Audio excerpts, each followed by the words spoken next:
ជំរាបសួរប្រិយមិត្តទាំងអស់គ្នាស្វាគមន៍មកកាន់វីដេអូណាស្ទូឌីអូសាជាថ្មីថ្ងៃនេះផងដែរគឺថាអត់បានតាណាទេអត់បានតបងត្រីទេបាទមកមើលម៉ែវិចនំបាទហើយអ្នកទាំងអស់គ្នាចង់នំសមនំគោលនំថ្មីបាទអាចកំងបានបាទ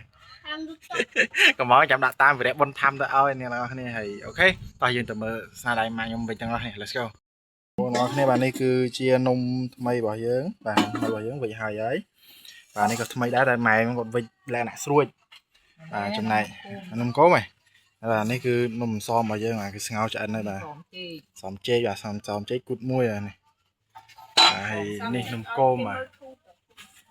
នំគោមរបស់យើងអូខេហើយនេះណោះនំជ្រូក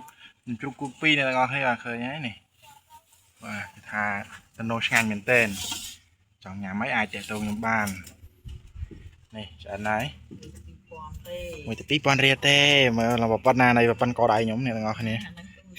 អានឹងទុកណាអានឹងឲ្យធំបាទនេះនំថ្មីហើយនោះបាទអ្នកដុតនំយើងមកឆ្នាំងទៀតហើយ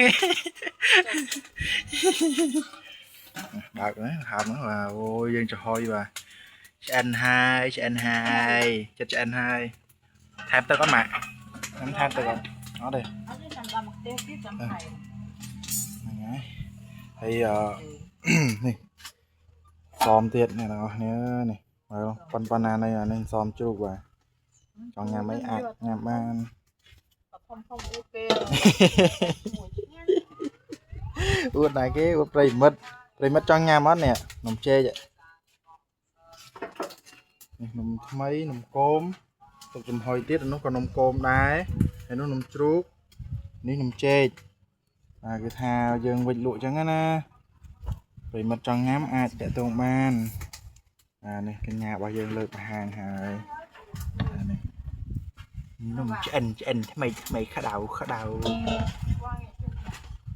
បងអូននេះគេហូបបងគេខ្ញុំក៏ខ្ញុំអីហូបបងតាហូបដែរនំអត់អត់ទិញទេយើងទិញទេហាកំបប់មិនរំខានអ្នកទាំងអស់គ្នា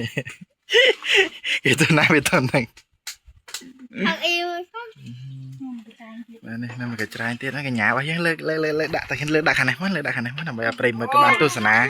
បាក់ក្រេលហើយលីហ្វាបាទនេះបាទគឺថានេះនំរបស់យើងអានេះគឺសមចេកឆ្អិនហើយនេះនំបត់នំគោមក៏ដូចជានំជ្រូកបាទគេមាន3មុខប្រិមិត្តចង់ញ៉ាំមួយណាខមមិនខាងក្រោមមកចាំបាញ់លុយតាម QR code ហើយខ្ញុំដាក់នំតាមវិរៈបុណ្យធម្មទៅឲ្យ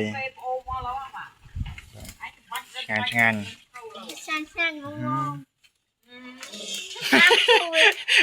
មកអ៊ីលក់នំនេះម៉ែខ្ញុំគាត់អ្នកធ្វើនំអ្នកទាំងអស់គ្នាបាទកំពុងជះឆាច់ទៅឆាច់មកនេះមកឆ្នាំងទៀតបាទកំពុងចំហុយដល់ពេលអាឆ្នាំងនេះចំហុយឆ្អិនយើងបន្តជាមួយនឹងអានេះអាហ្នឹងយើងដាក់ចូលគ្នាតាមមួយឆ្នាំងទៀតគឺរួចរាល់អស់ហើយបាទមិត្តទាំងអស់គ្នាវីដេអូរបស់យើងគឺមានតែប៉ុណ្្នឹងឯងបាទចង់បង្ហាញអ្នកទាំងអស់គ្នាពីស្នាដៃម៉ាក់របស់ខ្ញុំវិចនំបាទជាមួយនឹងកញ្ញាគាត់ចាំដុតនំអញ្ចឹងណាដុតនំឲ្យស្ងោរនំហើយនឹងចំហុយច្រឡំអ្នកទាំងអស់គ្នាច្រឡំបើបេមាត់ថាដុតនំគឺដុតឆេះខ្មៅរលហូបអត់កើតទេហ្នឹងហើយបាទអរគុណច្រើនអ្នកទាំងអស់គ្នាសម្រាប់ការចូលរួមទស្សនាវីដេអូគោវល់មួយនេះបាទហើយកុំភ្លេចជួយចុច Subscribe ឲ្យម្នាក់មួយផងបាយបាយ